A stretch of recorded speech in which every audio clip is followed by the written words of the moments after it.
Fala galera, beleza? Hoje eu vou falar um pouquinho sobre o custo do Lambda. O motivo desse vídeo é porque é muito comum algumas pessoas me perguntarem sobre o custo real do Lambda, como calcular esse custo, porque ele é um pouquinho mais chatinho, eu diria assim, porque você paga por utilização, por tempo ou memória. Então tem alguns fatores. Então a minha ideia aqui é explicar como isso funciona.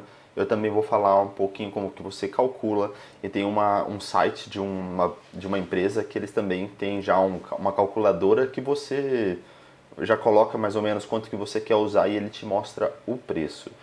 Então, antes de eu começar a falar do custo propriamente dito, eu só quero dizer um pouquinho sobre o Free Tier da AWS. Já teve outros vídeos que eu coloquei aqui sobre o Free Tier, como aprender a AWS sem gastar nada, e eu falei sobre o Lambda lá, mas aqui eu mostro também de novo. Então tem a AWS Lambda com 1 milhão de solicitações por mês. Isso quer dizer que você consegue fazer 1 milhão de solicitações para executar alguma atividade dentro do Lambda, independente da sua linguagem.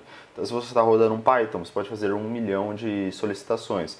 Se você está rodando um JS Node também, se você está rodando um C, um Go, bom, tem algumas opções lá, algumas linguagens dentro do próprio Lambda. Então, esse daqui é o custo. Ele mostra 1 milhão, mas isso não quer dizer que você pode rodar 1 milhão de códigos a 15 minutos, que é o máximo de tempo que o Lambda suporta.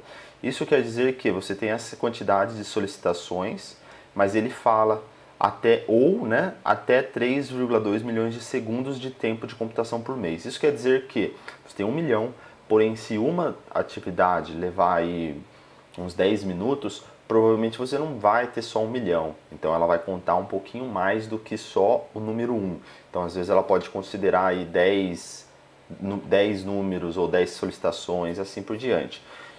Então, pessoal, só para vocês entenderem um pouco mais, esse custo é gratuito para sempre, ele não é só no primeiro ano, aí depois dele você paga uns adicionais. Então tem a definição de preço da própria AWS aqui.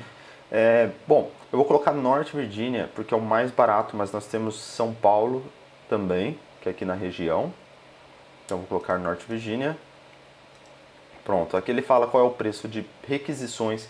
Então, para ter 1 milhão de requisições, olha quanto você paga, é 20 cents. Então, é muito pouco.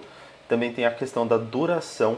Então, você paga essa duração, que é aquilo que nós conversamos. Eu vou mostrar um pouco da calculadora. E o preço, olha, ele muda de acordo com a quantidade de memória. Então, o Lambda, ele executa em algum lugar, mas é claro que ele aloca uma memória, ele aloca uma CPU, ele usa recurso de rede. Então, isso daí é esperado, porque no final, apesar de ele ser serverless, que quer dizer sem servidor, ele no fundo, ele tem um servidor de alguém que está rodando, que a AWS gerencia. Então, ele vai processar isso daí e você tem que colocar essas restrições. Então, veja como é muito mais caro uma opção da outra. Daí você fala, então eu vou sempre usar de 128. Mas o que acontece?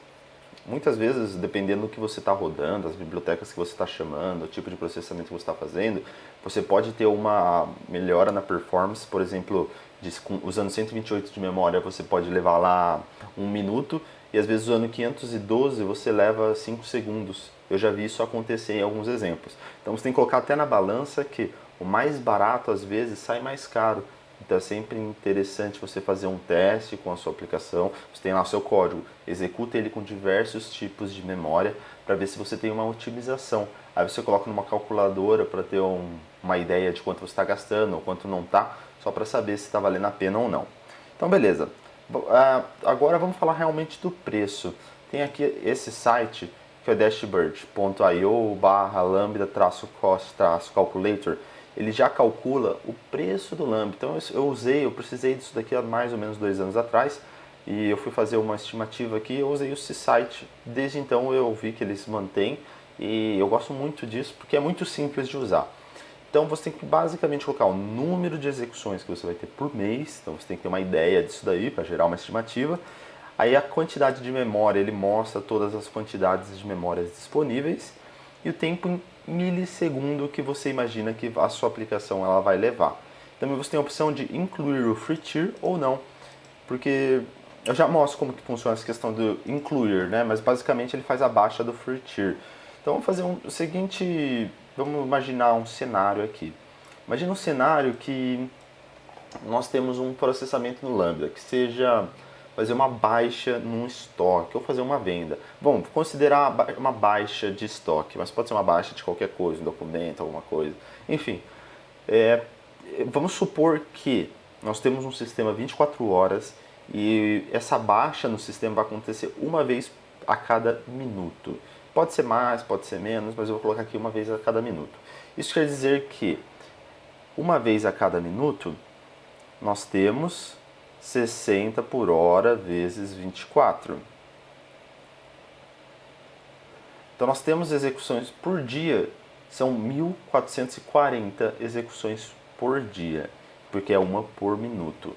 Aí se eu fizer isso daqui vezes 30, que é o mês, deu 43, então vou colocar 44 mil. Então deu 44 mil requisições, a nossa média. Isso para dar uma baixa de uma coisa no estoque por minuto. Isso 24 horas todos os dias do mês. Então isso daqui seriam 44 mil execuções. Bom, se é só dar uma baixa, eu imagino que a memória, eu vou colocar até menor, porque você vai chamar poucas bibliotecas, você vai só fazer uma baixa no banco de dados, vai ser uma execução muito rápida. Então não tem muito o que falar, eu preciso de mais. Agora, se fosse um upload, um processamento, algo relacionado com Big Data, provavelmente seria mais interessante você colocar mais do que 128. Mas para esse exemplo, eu vou colocar 28 mesmo. Aí, quanto tempo de execução? Bom, executar o Lambda, fazer um update num banco de dados, é muito rápido, né, pessoal? Então, quanto tempo deve levar? Eu não vou colocar aí 5 segundos, que eu acho que é bem provável, mas eu vou colocar um pouco mais só para a gente ter uma ideia. Eu vou colocar então o que? 20 segundos. 20 segundos aqui, lembra que eu tenho que colocar em milissegundo, então é 20 mil. Pronto, ele já calcula o custo em tempo real. E note que ele está tudo zero para mim. Por que isso daí?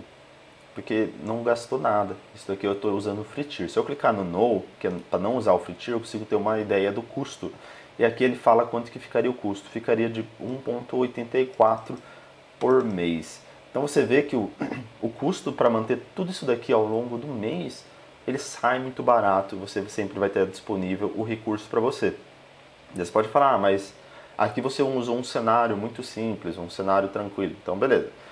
Primeiro de tudo, eu vou voltar ao free tier, porque, né, faz parte. Aí eu vou colocar, você quer dobro de memória? Então tá bom, coloquei o dobro de memória. Ah, mas vamos supor, ou melhor, antes do dobro de memória, eu vou colocar o dobro de execução. Então você fala, não, eu tenho 2 por minuto, como que funciona? Então 88. 2 por minuto, ó, ainda é de graça. Você fala, não, eu tenho 1 por segundo, agora 1 por segundo. Vamos calcular. Vamos supor que a cada segundo do dia existe uma requisição. Isso quer dizer que é 60 vezes 60, para pegar o quanto tem por... 60 segundos por minuto, vezes 60 vezes 24, vezes 30. Olha o tanto de execuções que vão ser. 1 por segundo. 2, 5, 9, 2, 1, 2, 3...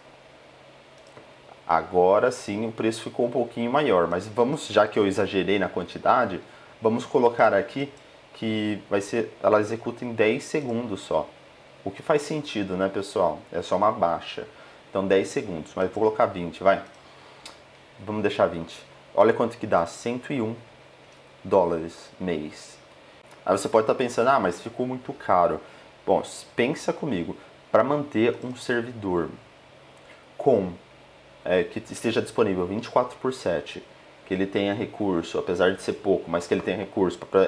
Se você tem só um, você não tem nada, então você precisaria ter 2, teria que ter uma alta disponibilidade, então já seria o custo em dobro. Você teria que ter backup, você teria que ter time de restore, time de conhecimento com o sistema operacional, você teria que ter parte de segurança, enfim, você teria muita coisa envolvida e sem dúvida sairia muito mais caro do que 101 dólares. Então ainda acaba valendo muito a pena. E olha aqui, ó, o tanto de requisição que eu coloquei. É uma requisição por segundo o tempo todo.